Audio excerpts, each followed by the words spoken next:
Well, thank you for having me. We at Right on Crime are very pleased that Congress is examining various options for reining in unnecessary federal criminal laws that are properly the province of state governments, ensuring, as Chairman Goodlatte said, that there's a culpable mental state required for conviction, re-examining mandatory minimums for nonviolent offenses, implementing evidence-based practices and community supervision, improving programming in federal prisons, and strengthening reentry so we can reduce that high recidivism rate that Mr. Otis talked about. We're committed to the 10th Amendment and to making sure that criminal justice matters, the garden variety street crimes are the province of state and local governments.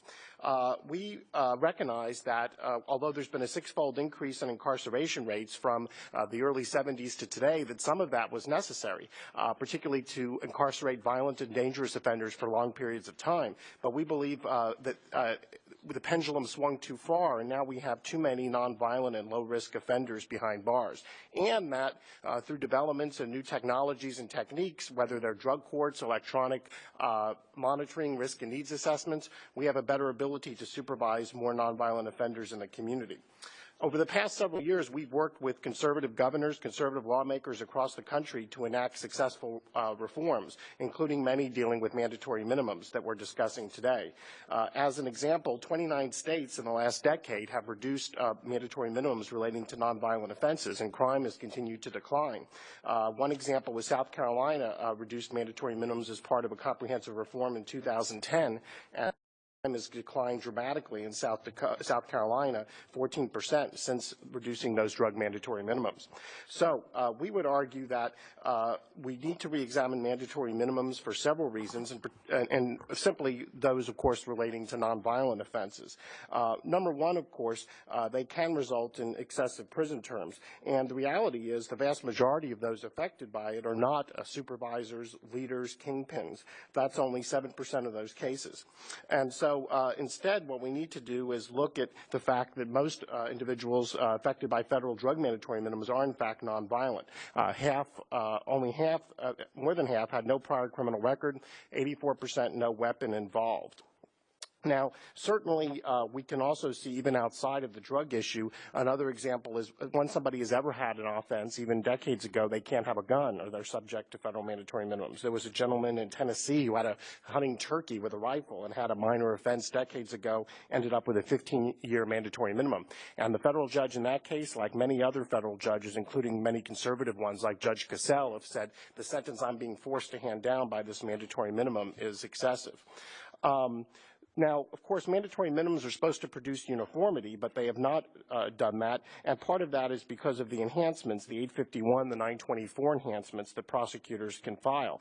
And what we've seen is across various districts, the rate at which those enhancements are filed varies dramatically.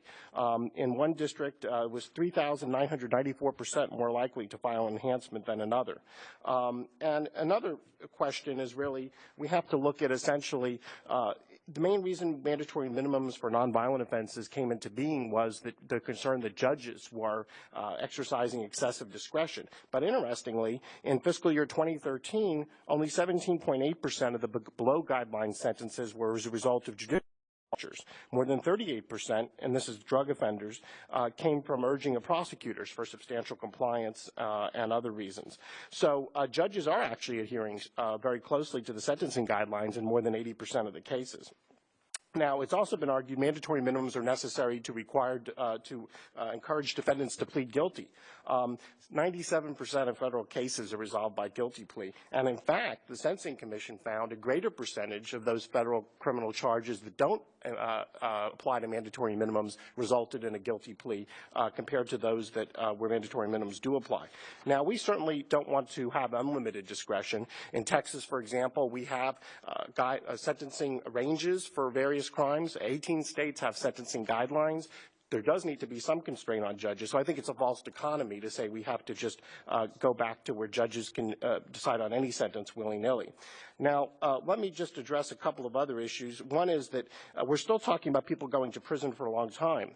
When the crack powder disparity was narrowed in 2010, those who have subsequently been convicted of crack cases have received an average federal prison term of 97 months. That's real time. And let me just also conclude by saying we would urge Congress to rein in overcriminalization by consolidating all the federal criminal laws in one code, adopting a rule of construction that applies a strong mens rea protection when the underlying statute is unclear, codifying the rule of lenity, which says that when there's two objectively reasonable interpretations of a statute, the one favoring the defendant should prevail, and finally, making sure that agencies cannot unilaterally enact criminal penalties on regulations where without the express approval of Congress.